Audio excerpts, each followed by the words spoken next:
If you own a GMC Envoy or a Chevrolet Trailblazer and you're wanting to switch out those absolutely terrible factory speakers, this is the video for you.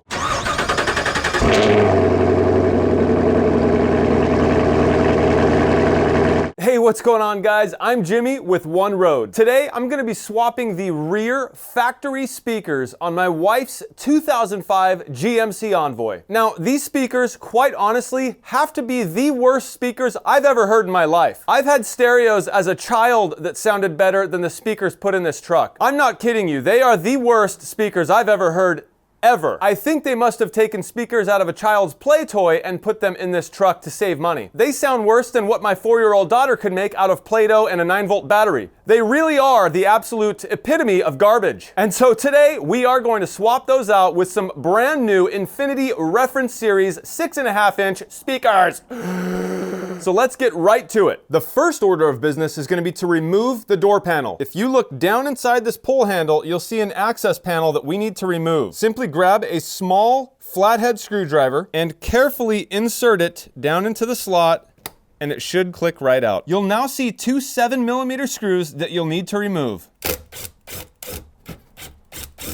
With those screws removed, we can now work on actually removing the door panel. And you can do that with a tool like this. This tool, however, is made of metal, which means by inserting it between the door panel and the door, I can scratch the paint. They do make plastic versions of these. Harbor Freight sells some. I would go there and get some of those. You're gonna wanna look around the edges of the door panel for a gap. Coming around here to the speaker side, I'm looking right down here and I can see there is a slight gap there. So what I'm gonna do is use that gap to my advantage so I can slide this tool under, look for the clip, and pop it out. I'm just going to ever so slightly insert my tool, looking for where the clip might be.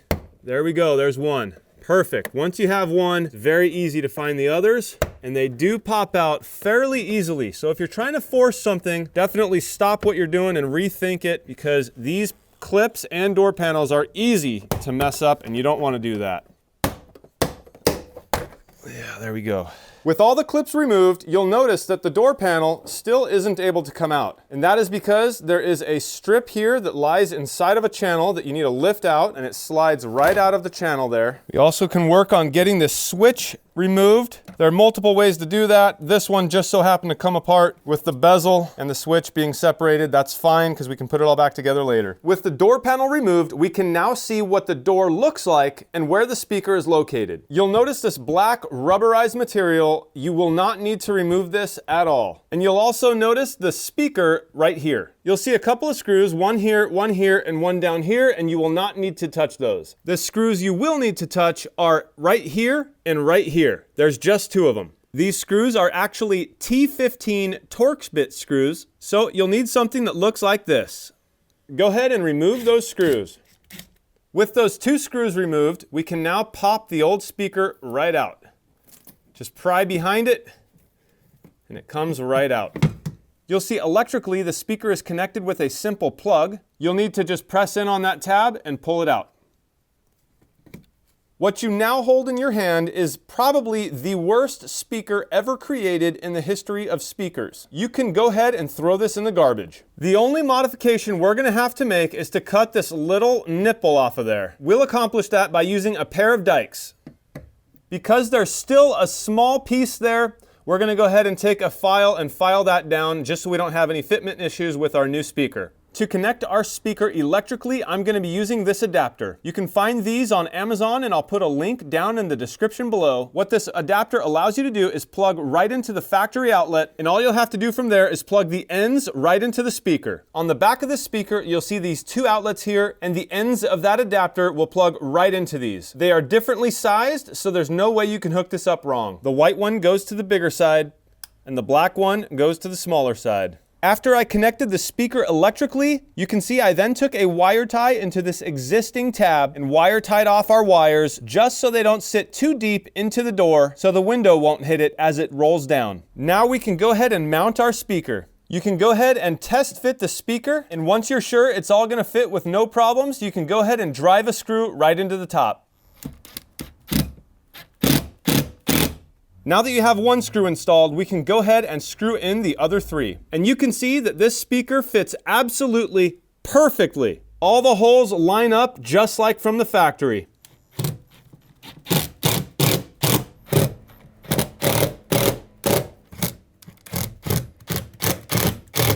All right, guys, the install is now done. Look how good this speaker looks. The only thing left to do now is to get this door panel back on. The first thing we need to do to put this door panel back on is start at the top, and I cannot stress enough to make sure that you don't puncture your brand new speaker with these clips. So keep the bottom of the door panel hanging far out there and get that top channel inserted.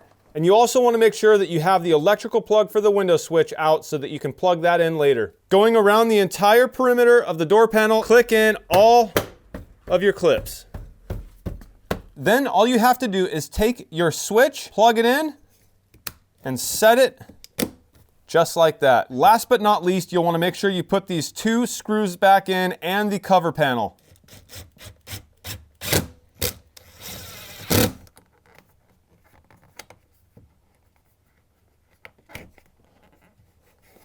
The cool thing about this setup is now I can actually see the speaker through the grill, and when I look through the grill, the speaker is fitting absolutely perfectly. It's not touching anything at all, and there's plenty of room. All right, guys, well, that will do it. Both sides installed and sound amazing. This turned out to be an extremely easy install. I can't stress enough to make sure you take your time and be careful when popping out those clips. I actually put some grease on each clip just to make sure that if I ever had to take that door panel off again, those clips would actually come out rather than breaking off. Other than that, guys, I'll leave you with this. When I was first trying to figure out how to upgrade the sound in my wife's Envoy, I knew it was a speaker issue. So I went to the stereo and I adjusted the balance all the way to the front, turned it up and listened to it, and then all the way to the rear, turned it up and listened to it. What that revealed was that the rear speakers were actually the culprit. They were the speakers that sounded super muffly and terrible. While the front speakers didn't sound extremely good,